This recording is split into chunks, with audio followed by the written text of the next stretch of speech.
आज मैं आपको वर्ष 2001 में रिलीज हुई प्रिंसेस डायरीज के बारे में बताने जा रहा हूँ। मिया थर्मोपोलिस एक शर्मीली 15 वर्षीय लड़की है जो अपनी पेंटर माँ के साथ सैन फ्रांसिस्को के एक पुनर्निर्मित फायर हाउस में रहती है। वह सामाजिक रूप से जागरूक है और उसे दोस्त बनाने में कठिनाई होती है।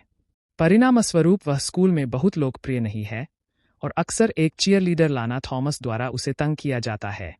मिया की सबसे अच्छी दोस्त लिली मोस्कोविच नाम की एक लड़की है जो उसके व्यक्तित्व के समान है। मिया को जोश ब्रायंट नामक एक लोकप्रिय लड़के से प्यार हो जाता है जो लाना का बॉयफ्रेंड भी है।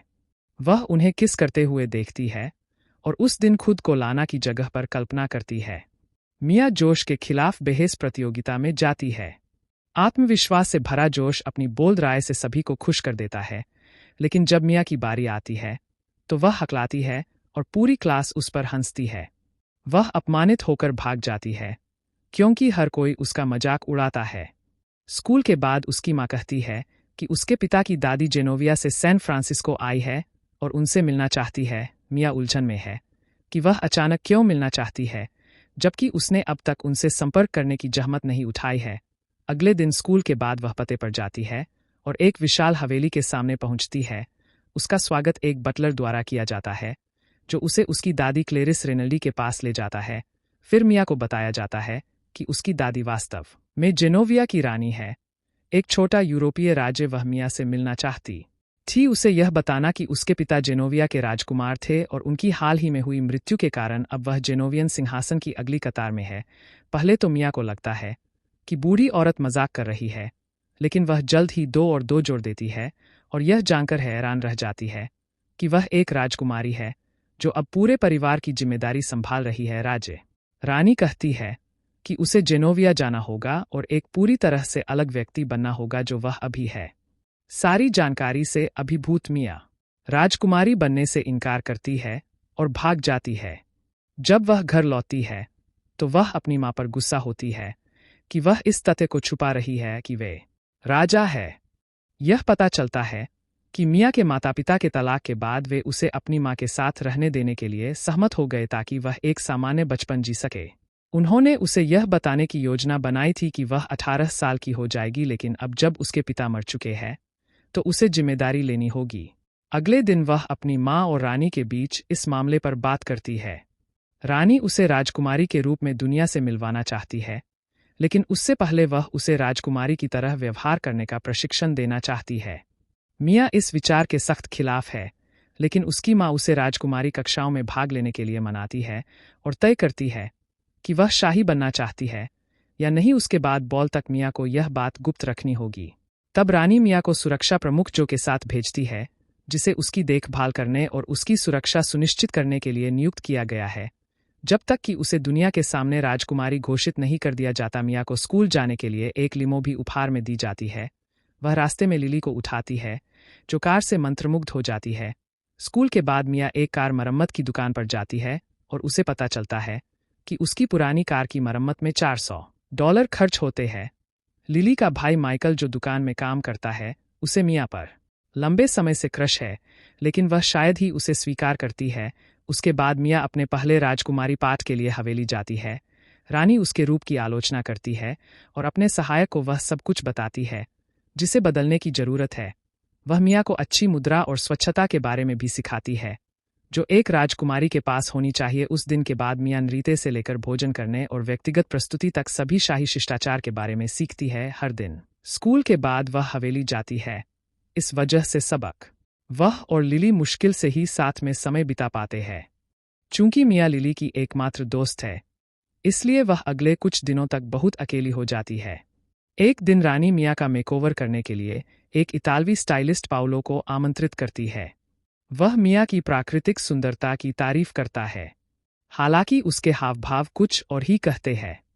पाउलो और उसके सहायक उसकी भौहें नोचते हैं, उसके बाल सीधे करते हैं और उसे और अधिक आकर्षक बनाने के लिए उसका फेशियल और मैनिक्योर करते हैं।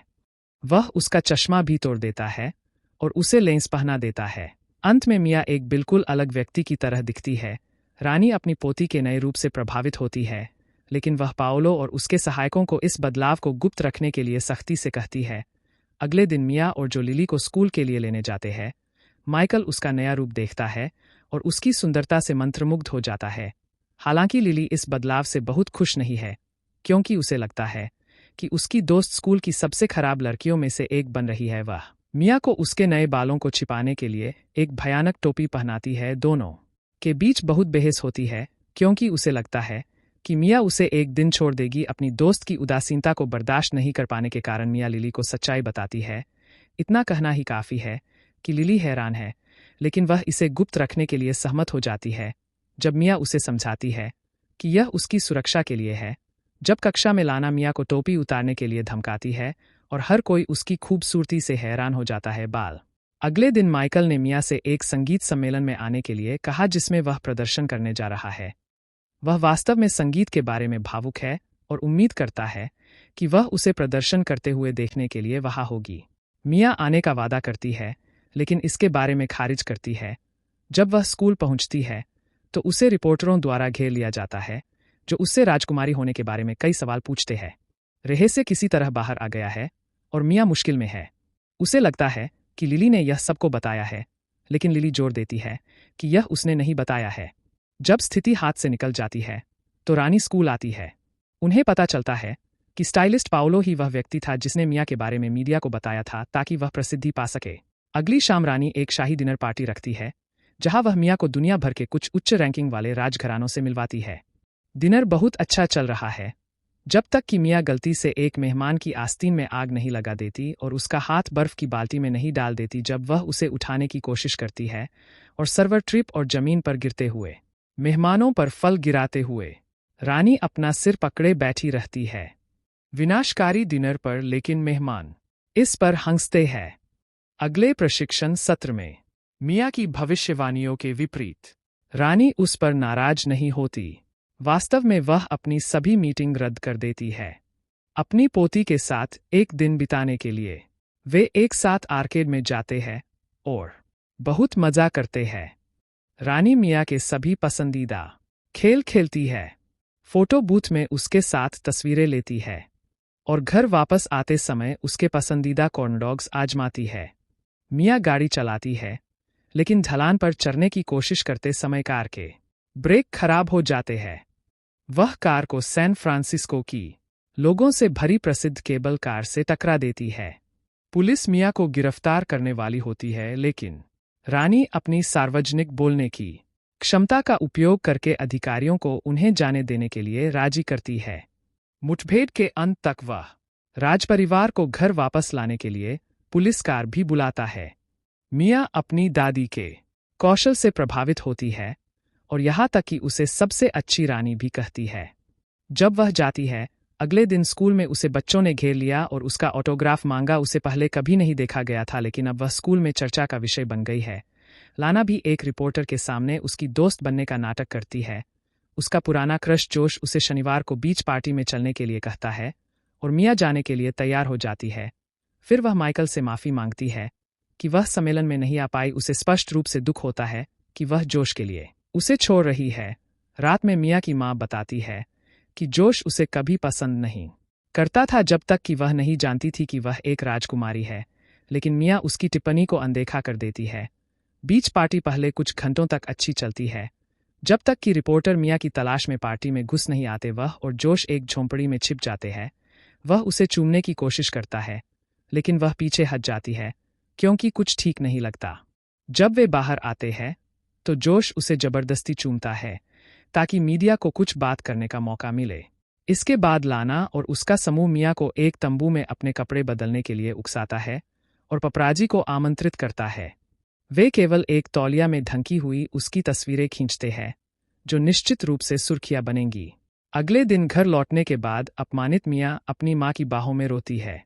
अगली सुबह अप्रिय तस्वीरें अतिरंजित और अपमानजनक सुर्खियों के साथ समाचार बनाती है, जो रानी को परेशान करती है।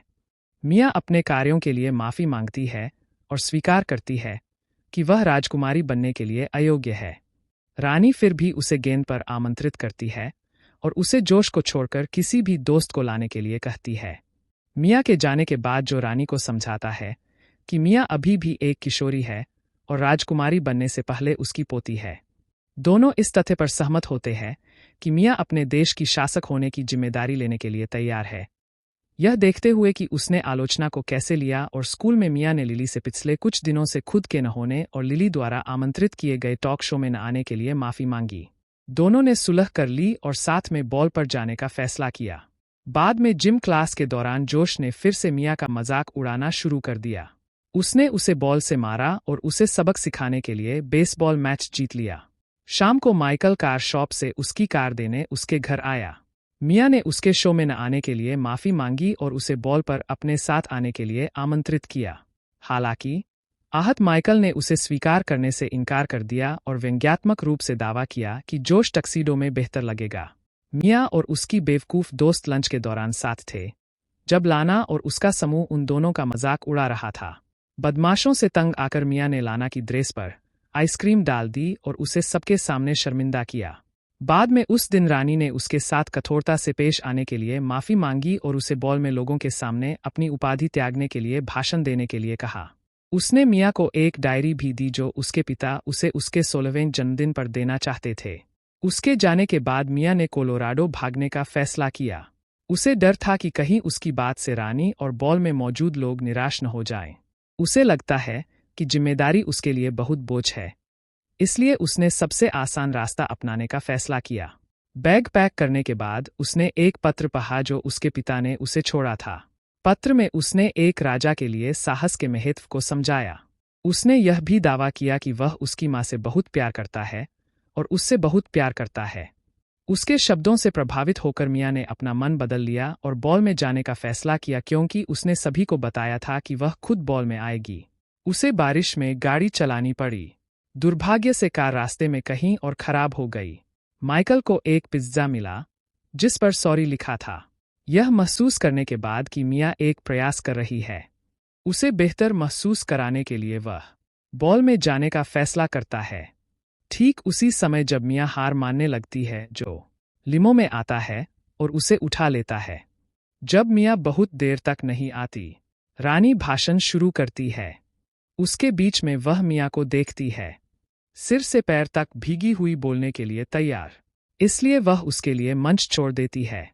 पहले तो मिया हकलाती है, जैसे वह आमतौर पर सार्वजनिक रूप से बोलते समय करती है, लेकिन फिर उसे अपने पिता के शब्द याद आते हैं और वह भीड़ को दिल से भाषण देती है।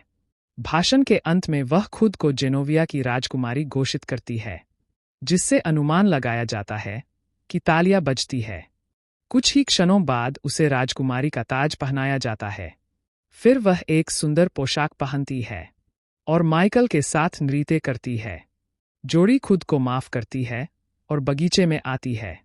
माइकल उसे अपनी भावनाएं व्यक्त करता है और दोनों अंत में चुंबन करते हैं। अगले दृश्य में हम मिया को आधिकारिक रूप से शाही होने का कर्तव्य निभाने के लिए जेनोविया के लिए उड़ान भरते हुए देखते हैं। उसकी मां भी उसके साथ चल रही है। वह और माइकल और लिली गर्मी की छुट्टियों के लिए आ रहे हैं। फिल्म के अंत में हमें जेनोविया के राजघरानों का विशाल महल दिखाया जाता है। वीडियो में बस इतना ही था। मुझे उम्मीद है कि आपको यह पसंद आया होगा। इस तरह की और सामग्री के लिए सदस्यता लें और हमारी मदद करने के लिए लाइक बटन दबाएं। अगर आप चाहते हैं कि हम आपकी पसंदीदा फिल्म का रिकैप करें तो एक टिप्पणी भी छोड़ें। अगली बार तक अपना ख्याल रखें।